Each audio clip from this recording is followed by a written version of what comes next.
তো এরকম করে কোরআন আয়াত নাযিল হতে লাগলো আমার নবীর উপরে। ভাবছি একবার আমার নবী গাড়ি হেদায় আছেন, এমন সময় আল্লাহর তরফ থেকে জিবরাইল আলাইহিস সালাম আসার পরে আমার নবীকে বলছেন, নবী আপনি পড়েন। কোরআনে আয়াত নাযিল হয়ে গেল, কি জানেন বলছি, ওয়া আনজিল আশিরাতাকাল আকরাবিন, তার মানে তোমার কাছের মানুষদেরকে কলেমার দাওয়াত দাও, আল্লাহর ভয় দেখাও। হুজুর সাল্লাল্লাহু আলাইহি ওয়াসাল্লামের আয়াত নাযিল যেমনি হয়ে গেল, আমার নবী আসলেন খাদিজা রাদিয়াল্লাহু তাআলা আনহার কাছে। খাদিজা ঠক ঠক করে আওয়াজ করলেন, দরজাটা খুলে দেওয়া হলো। এবার আমার নবী থরথর করে কাঁপতেছেন। আমার নবী বলছেন সম্মিলনে, আয় খাদিজা রাদিয়াল্লাহু তাআলা আনহা, চাদর দাও আমাকে, চাদর দাও, ঠান্ডা লেগে গেছে। হুজুর সাল্লাল্লাহু আলাইহি ওয়াসাল্লাম যেমনি চাদরটা উঠলেন, খাদিজা রাদিয়াল্লাহু তাআলা আনহা দেখতেছেন আমার নবী যেন আফসোস করছেন, কোন চিন্তার মধ্যে মনে ফিকির করছেন, গৌর ফিকির করছেন। খাদিজা রাদিয়াল্লাহু তাআলা বলছেন, ইয়া রাসূলুল্লাহ, ব্যাপারটা কি হয়েছে, আপনি কিসের চিন্তা করেন? বলে, দেখো ও খাদিজা রাদিয়াল্লাহু তাআলা আনহা, আজ আল্লাহর তরফ থেকে আমার কাছে কোরআনের আয়াত নাযিল হয়ে গেছে। আমার কাছের মানুষদেরকে এখন কলেমার দাওয়াত দিতে হবে, আল্লাহর ভয় দেখাতে হবে। কিন্তু আমাকে ভয় লাগে, এই মক্কার কাফের এলাকায় কাফের বেঈমান পৌত্তলিক খ্রিস্টানেরা, এরা পাথরের পূজা করে, এরা কাপড়ের পূজা করে, এরা নদীর পূজা করে, এরা চন্দ্রের পূজা করে, এরা সূর্যের পূজা করে। যদি আমি বলি তোমরা আল্লাহর উপরে ঈমান আনো, তাহলে তারা মনে হয় মানবে না, আমাকে পাথর মারবে, কাকর মারবে, অনেক কিছু আঘাত করবে। এই জন্য খাদিজা রাদিয়াল্লাহু তাআলা আনহা, কে আমার কলমা পড়বে, কে আমার কাছে মুসলমান হবে, কে আমার দাওয়াতটাকে কবুল করবে?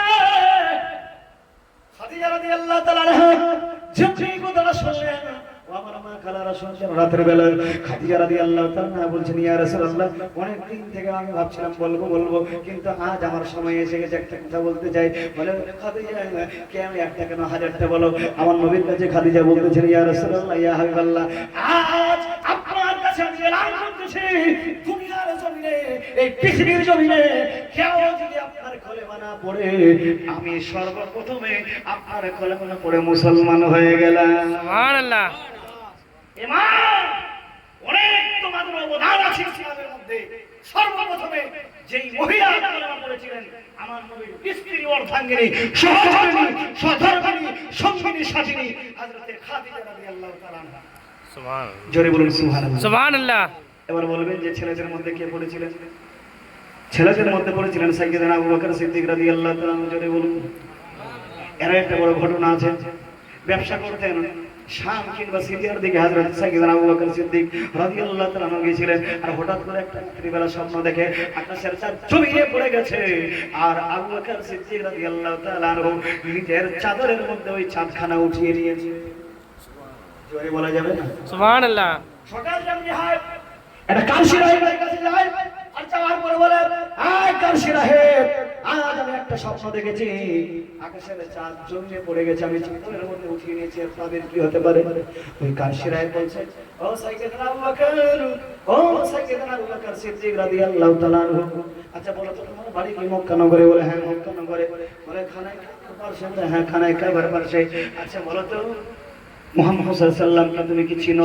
বলছে, হ্যাঁ আমি তো চিনি, আমার বন্ধু হয়। বলে, আবু বকর, তোমার এক হাতে বাদশাহী আছে। জোরে বলুন সুবহানাল্লাহ। সুবহানাল্লাহ। কেমন করে আমি বুঝতে পারলাম না। বলে, দেখো পানিতে যাবে, আর সেই মুহাম্মদ সাল্লাল্লাহু আলাইহি ওয়াসাল্লামের কলেমা পড়বে, মুসলমান হবে, আর যখন হুজুর সাল্লাল্লাহু আলাইহি ওয়াসাল্লামের মিসাল হয়ে যাবে, তুমি সারা জাহানের মুসলমানদের বাদশা খলিফাতুল মুসলিমিন হবে। সুবহানাল্লাহ। জোরে বলা যাবে না? আরো জোরে সুবহানাল্লাহ। পাইলে নিরালাই গো নবী, পাইলে নিরালাই, পাইলে নিরালাই গো নবী, পাইলে নিরালাই, দুই কদমে চুমো খাবো, দুই কদমে চুমো খাবো, চরণ ধুলি মাখবো গায়ে, পাইলে নিরালাই গো নবী, পাইলে নিরালাই, পাইলে নিরালাই গো নবী, পাইলে নিরালাই। উম্মতি উম্মতি বলে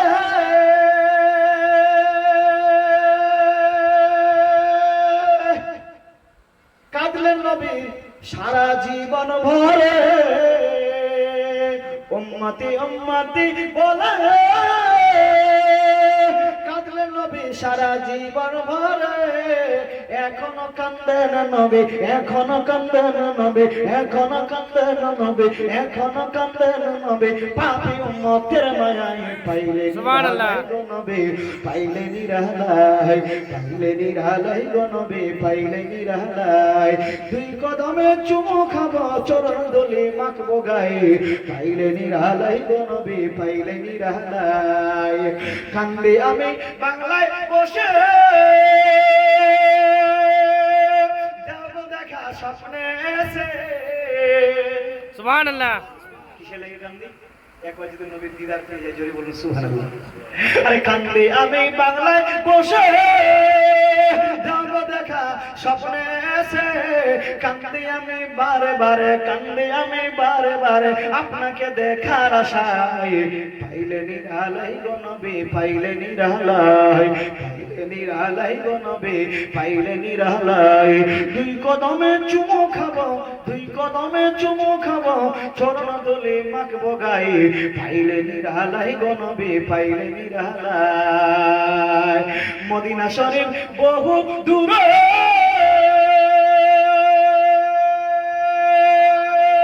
সুবহানাল্লাহ। লোহিত সাগরের পারে,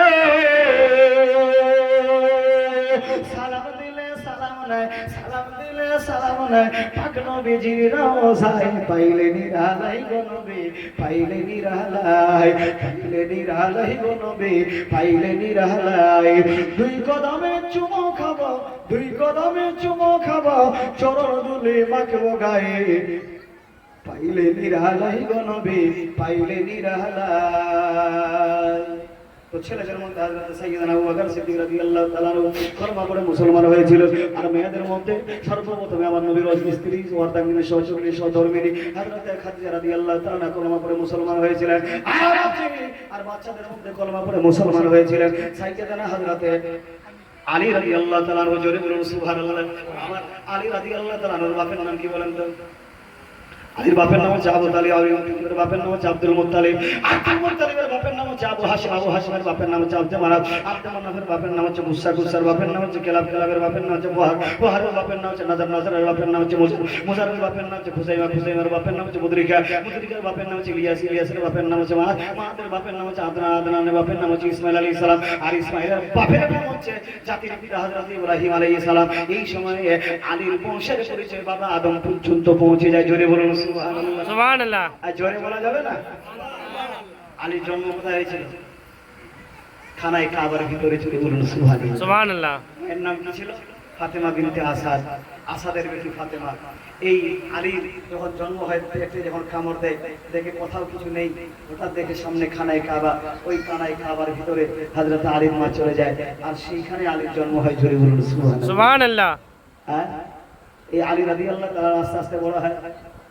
যেমনি 7 বছর কিংবা 8 বছর বয়স, আমার নবী গুনগুন গুনগুন করে ইবাদত করতেন। হযরত আলী বলছেন, হুজুর এইগুলো উঠে না, তার বসেন সিজদা করেন, আবার কি করে, এইগুলা কি করলে কি হবে?